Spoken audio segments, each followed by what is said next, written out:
sea la operación de inteligencia más sofisticada de la historia. Primero hicieron estallar más de 3.000 buscapersonas o Vipers que pertenecían a miembros de la banda terrorista Hezbollah.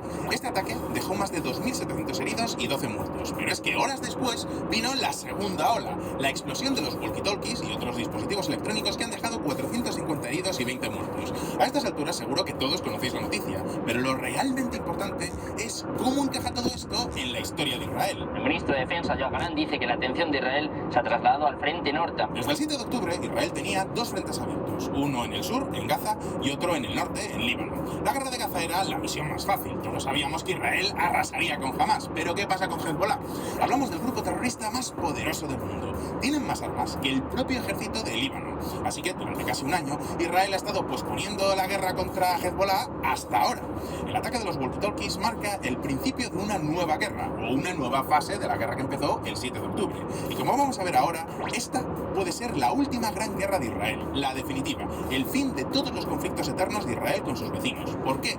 ¿Por qué digo que esta guerra es tan importante? Y de verdad vamos a ver un enfrentamiento total entre Israel y el Líbano. ¿Cuáles son las consecuencias del ataque de los buscapersonas y los walkie-talkies? Hoy vamos a responder a estas preguntas, pero antes... Imagina un servicio de suscripción de libros, revistas y audiolibros en español. Seguro que muchos habréis dicho, ahora está en español, un libro útil como poco oído. ¿Y sabéis qué es lo mejor? De otra manera, antes de ver los detalles de la operación de los walkie-talkies y los Vipers, vamos a ver la reacción internacional. Estamos hablando del mayor golpe que ha recibido Hezbollah en toda su historia. Y fijaos en un detalle. En el momento en el que hago este vídeo, ni siquiera ha salido el Ayatollah Khamenei, es decir, el líder supremo de Irán, prometiendo una venganza histórica. El nuevo presidente de Irán, Masoud Pezeshkian, se ha limitado a decir esto. El presidente de Irán subrayó los fallos morales de quienes explotan como instrumentos de terror herramientas que han sido diseñadas para la comodidad humana. Me aburro. ¿Qué ha quedado de ese Irán que prometía muerte y sangre y destrucción contra todos los malvados sionistas? Ya se han dado cuenta, por lo visto, de que las vengancitas iraníes dan menos miedo que una fiesta de Halloween en una guardería. Por supuesto que el líder de Hezbollah, Hassan Nasrallah, ha dicho ya que habrá respuesta, pero... A ver, es que ¿qué iba a decir? Ahora que al paso que van, no sé muy bien quién va a poder dar esa respuesta. En el momento en el que hago este vídeo, ya han matado al número 2 de la banda y a su comandante de operaciones este mismo día. Y además tenemos más de 2.800 heridos y un problema bastante serio de comunicación. Sin móviles, ni walkie-talkies, ni Vipers, ya solo les queda... esto. Maravilloso, doctores. Ya tenemos nuestro primer teléfono de yogures. Pero más allá de la República Islámica de Irán, recordad que Hezbollah está en el Líbano, que es otro país. ¿Y qué ha dicho el gobierno del Líbano al respecto? El enviado libanés califica las explosiones de buscapersonas de crimen de guerra ante la Asamblea General de la ONU. Al menos 9 personas, entre ellas un niño, mueren en múltiples explosiones de buscapersonas en Líbano. Y en este sentido no les falta razón, porque técnicamente el ataque de los buscas y los walkie-talkies viola el derecho internacional. De hecho, es más ilegal, en principio, que muchos de los bombardeos de Gaza, aunque hayan muerto mucha más población civil. Y diréis, ¿por qué? Pues porque Israel les habría atacado una infraestructura civil. A fin de cuentas, un walkie-talkie no es un arma, todos hemos jugado con walkie-talkies de pequeño. Ahora bien, claramente, este era un ataque contra objetivos militares. Es decir, ha sido lo que se dice un ataque quirúrgico contra los terroristas de Hezbollah. ¿Daños colaterales? Pues bastante menos que ningún otro ataque perpetrado por Israel. Sí, es cierto que un buscapersonas es un dispositivo civil. Ahora bien, en este caso concreto los estaban utilizando los terroristas de Hezbollah para evitar que Israel les espiara el teléfono móvil. Vamos, que de todos los ataques que ha hecho Israel en toda esta guerra, este es el menos criticable. Y por eso es tan ridículo que algunos políticos de extrema izquierda, como por ejemplo Alexandria Ocasio-Cortez, digan cosas como esta. Este ataque viola clara e inequívocamente el derecho internacional humanitario y socava los esfuerzos de Estados Unidos por evitar un conflicto más amplio. ¡Claro! Porque lo humanitario es que Israel se quedara de brazos cruzados y dejara que Hezbollah les hiciera papilla. Tonterías aparte, Hezbollah es un grupo terrorista, y esto no lo digo yo, lo dice Israel, lo dice Estados Unidos y lo dice la Unión Europea. Los argentinos que veáis este vídeo lo sabéis muy bien, porque en los años 90 este grupo terrorista mató a 114 personas en 2 atentados, y este ataque ha estado coordinado milimétricamente para acabar con los terroristas. Y por matizar mi postura, no estoy diciendo que todo lo que esté haciendo Israel en esta guerra esté bien. De hecho, los primeros en criticar a su propio gobierno son los propios israelíes. El 72% de los israelíes piensa que Netanyahu debería dimitir tras los fallos del 7 de octubre. Es cierto que la guerra con Hamas se ha alargado mucho más de la cuenta. ¿Por qué? Pues porque Netanyahu quiere posponer el fin de la guerra hasta el infinito. Sabe que tan pronto como termine todo esto, tendrá que convocar nuevas elecciones en las que tiene cero posibilidades de repetir. Y si deja de ser presidente, se le juzgará por un sinfín de casos de corrupción. Todo esto es cierto. Ahora bien, nadie puede negar que Israel tiene dos enemigos que amenazan su propia existencia, y estos son Hamas y Hezbollah. Y este último, a su vez, es un brazo de la República Islámica de Irán. De Hamas hay poco que decir. La invasión de Gaza está en caput, solo les queda un líder que matar y poco más. ¿Significa esto que Hamas haya desaparecido para siempre? No. La ideología de Hamas sigue estando viva en todos los territorios palestinos, pero esto no se resuelve con armas, sino con política. Así que la guerra de Gaza tiene ya muy poco sentido. Y eso explica que el 18 de septiembre el gabinete de guerra israelí cambiará sus objetivos. Ahora tienen que acabar con Hezbollah. Y no, esto no es ningún capricho. En el momento en el que hago este vídeo, hay más de 60.000 israelíes desplazados. Son gente que vivía cerca de la frontera con Líbano, en el sur de Israel, y que se ha tenido que marchar. Desde el 7 de octubre, Israel y Hezbollah han estado atacándose sin parar. No hablamos de una guerra de alta intensidad, como la de Gaza, pero sí de una guerra a pequeña escala. Así que era cuestión de tiempo que Israel devolviera a su casa a esas 60.000 personas. Y para eso, sí o sí, tienen que acabar con Hezbollah. El problema es que Hezbollah es el enemigo más poderoso que tiene Israel. ¿Por qué? Pues ahora mismo lo vamos a ver. El grupo terrorista más poderoso del mundo. Antes de seguir, permitidme que os recuerde que en este canal sacamos vídeos nuevos todas las semanas, así que si os interesa la política internacional y queréis conocer las cifras que Nasrallah quiere que creamos, y es bastante probable, de hecho, en el año 2006 Hezbollah obligó a Israel a firmar una tregua. Es decir, no es que ganaran la guerra Israel, pero al menos quedaron en tablas, y eso es mucho decir si tenemos en cuenta que Israel ha sido capaz de derrotar a estados enteros del tamaño de Siria. Y esto era en el año 2006, cuando Hezbollah solamente tenía unos 15.000 proyectiles en su arsenal. Desde entonces, Hezbollah se ha estado rearmando y ahora tienen unos 130.000 proyectiles, más tanques, drones, etc. Pero no solo eso. La auténtica amenaza de Hezbollah son sus misiles. Como os decía antes, Hezbollah es uno de los famosos proxies de Irán, que pertenecen al llamado eje de resistencia iraní. Eso significa que todos los años Irán les envía más de 700 millones de dólares en ayuda militar. Por supuesto que esta ayuda palidece frente a los 3.000 millones de dólares que envía Estados Unidos e Israel todos los años. Pero toda esta ayuda de Irán se traduce en cosas como esta. Esto que veis aquí es un misil Fateh 110. Está diseñado y fabricado en Irán y tiene un alcance de 300 kilómetros, distancia más que suficiente para llegar hasta el mismísimo Tel Aviv. Y ojo, porque este no es el único arma que podrían utilizar. En realidad, Irán ha enviado lo mejor que tiene su arsenal a Hezbollah. ¿Eso es mucho o es poco?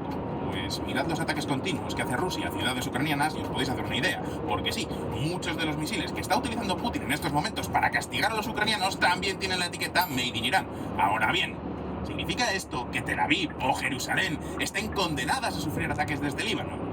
No exactamente. Y aquí es cuando empieza la parte del vídeo donde os explico las muchas debilidades que tiene Hezbollah frente a Israel. La primera es que Israel es uno de los países más protegidos del mundo entero. Primero tenemos la cúpula de hierro, que en este caso no serviría para mucho porque está pensada para los cohetes baratillos de corto alcance de Hamas. Pero luego tenemos el sistema Onda de David, que es parecido, pero está preparada para los misiles balísticos. Y por si todo esto fuera poco, luego tenemos los sistemas Arrow, que son los principales responsables de frenar los misiles que llegaron desde Irán en el mes de abril.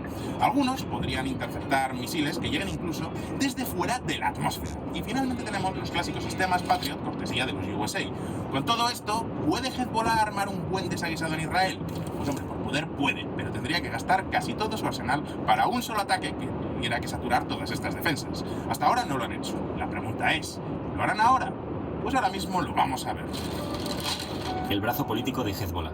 Además de ser un grupo terrorista, Hezbollah es también un partido político dentro del propio Líbano. Y ojo, porque no son pequeños, tienen 15 diputados, lo que les convierte en una de las principales fuerzas dentro del Parlamento libanés. Pero es que además están en el gobierno y por extraño que parezca, esto no es una posición cómoda en este momento. Todos los partidos del Líbano. Los 18 partidos del Líbano son una pandilla de ladrones, por resumir.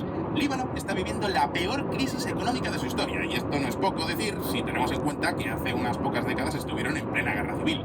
Podríamos decir que Líbano es la Argentina de Oriente Medio antes de Milei. Pero ahora están manifestando porque el valor de la moneda se desploma a un nuevo mínimo y están atravesando una de las peores crisis económicas de su historia. Y por si todo esto fuera poco, en Líbano conviven 4 religiones distintas: musulmanes chiitas, musulmanes sunitas, cristianos y drusos. El 90% de los chiitas apoyan a Hezbollah. En parte se debe a que, además de ser un partido político, es también una especie de estado paralelo. Tienen 4 hospitales, 12 clínicas, otras 12 escuelas y un montón de granjas. Y tenéis que pensar que cada zona de Líbano tiene mayoría de una u otra religión. Eso significa que la mayoría de la población chiita está concentrada en la zona sur del país, que precisamente es la que está más cerca de Israel. Pues bien, en estas zonas, buena parte de los servicios públicos están coordinados por Hezbollah y gracias al dinero de Irán, estos servicios funcionan mucho mejor que los del resto del país. Ahora bien, los no chiitas, es decir, los cristianos, los sunitas y los drusos, no les tienen tanto cariño. Hezbollah tiene que entender que este país es Líbano, no Irán. Eso sí, hay una cosa que une a todos los libaneses sin importar su credo: el odio a Israel. A fin de cuentas, los judíos les han invadido 2 veces, una en los años 80 y otra en 2006. Sin embargo, los israelíes ya les han demostrado que también están dispuestos a dialogar. ¿Cómo? Pues con este acuerdo. Israel y Líbano han alcanzado un acuerdo histórico sobre sus fronteras marítimas. Una disputa sobre 860 kilómetros cuadrados de mar en el Mediterráneo Oriental que alberga 2 codiciados yacimientos de gas. Durante años, Israel y Líbano se han estado disputando una pequeña franja de aguas territoriales, concretamente esta que veis en pantalla. Lo sé, parece un trocito de mar sin importancia, si no fuera porque alberga unos enormes yacimientos de gas natural. Sin embargo, en el año 2022, Israel y Líbano alcanzaron un acuerdo que podría ser un salvavidas económico para el Líbano. Cierto es que necesitarían unos 5 años más para poder empezar a explotarlo, pero estando Líbano como está, es una fuente de ingresos que llega como agua de mayo en mitad de la peor crisis de su historia. Y ya sé lo que estaréis pensando muchos. Entonces los libaneses empezarán a ver a los israelíes con mejores ojos, ¿no? ¡No! Pues no, para nada. Tras los ataques del 7 de octubre, la sociedad libanesa condena a Israel. Eso significa que en los últimos meses Hezbollah está ganando popularidad en todas las religiones, en todas las confesiones de Líbano. No es que estén on fire, pero están mejor que hace 2 años. Atentos a esta gráfica. Ahora bien, que Hezbollah esté ganando popularidad no significa que los libaneses quieren ir a la guerra. Es más, probablemente esta ligera mejora en las encuestas se deba precisamente a que Hezbollah haya evitado una guerra a gran escala durante estos meses. De hecho, ya hay voces dentro del propio Líbano que empiezan a culpar al grupo terrorista y partido político de lo que podría terminar en una guerra total. Atentos. Líder cristiano libanés dice que los combates de Hezbollah con Israel han perjudicado al Líbano. La pregunta es, ¿hasta qué punto Hezbollah puede caer en desgracia si el país entero va a la guerra? Pues ahora mismo lo vamos a ver. La guerra antes de la guerra. Hace un año, en el 7 de octubre, Israel no estaba preparada para entrar en combate con Hezbollah y con Hamas a la vez. Sí que es cierto que los sistemas antimisiles podían frenar la mayoría de los ataques por el aire, pero a duras penas tenían infantería suficiente como para entrar en 2 frentes a la vez. Tenían que elegir Gaza o Líbano. Por suerte para Israel, el 7 de octubre, Hezbollah le dio la espalda a Hamas. Podría haber lanzado 3.000 proyectiles al día si hubiera querido contra Israel. Sin embargo, se limitó a unas pocas escaramuzas en la frontera. Los palestinos en Líbano decepcionados porque Hezbollah no intensificará la guerra. Quería que abriera la guerra por completo. Los palestinos del Líbano esperaban más de Nasrallah. No me malinterpretéis, la frontera entre Israel y Líbano es un auténtico polvorín en estos momentos. Por eso han tenido que desplazar a 60.000 israelíes y, por cierto, a otros 80.000 libaneses. Pero todo esto no es ni una sombra de lo que podría haber sido. Y esto le ha venido de perlas a Israel porque gracias a todo esto han podido concentrar todas sus tropas en Gaza mientras se preparan para el gran ataque contra Hezbollah. ¿Y cómo te preparas para derribar, para derrocar a tu máximo enemigo?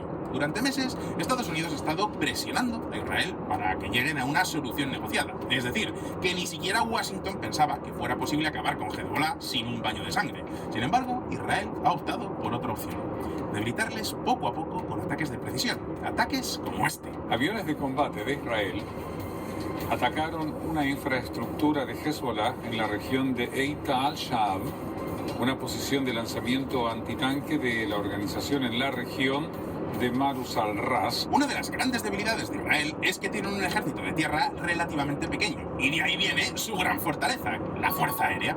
Todo lo que no han invertido en tanques lo han invertido en aviones y drones. Para que os hagáis una idea, el primer país después de Estados Unidos en estrenar los nuevos y flamantes F-35 ha sido Israel.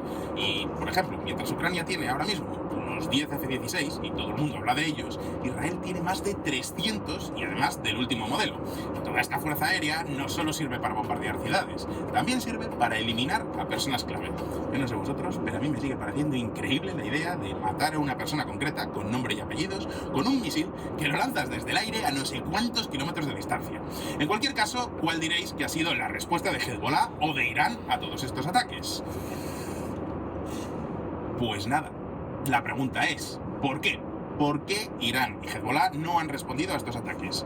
La primera hipótesis que me viene a la cabeza es que es porque no quieren llevar al Líbano a una guerra que nadie quiere. Por mucho apoyo que tengan de Irán, Hezbollah no deja de ser un partido político que está en el gobierno de Líbano. Y por mucho que los libaneses odien a los judíos, la opinión mayoritaria es esta. Hezbollah tiene derecho a existir y tiene su público, pero no queremos que su proyecto esté ligado a un país extranjero. Pero hay otra hipótesis que cada vez me convence más, y es que Hezbollah simplemente no tiene tantas capacidades como pensábamos. Pensadlo así, ¿quién es el gran valedor de Hezbollah?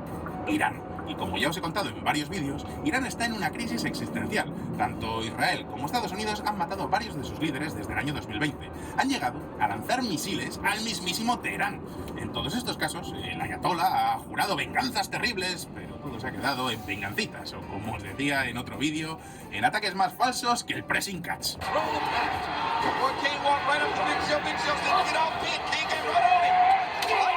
Todo muy espectacular, con muchos anuncios.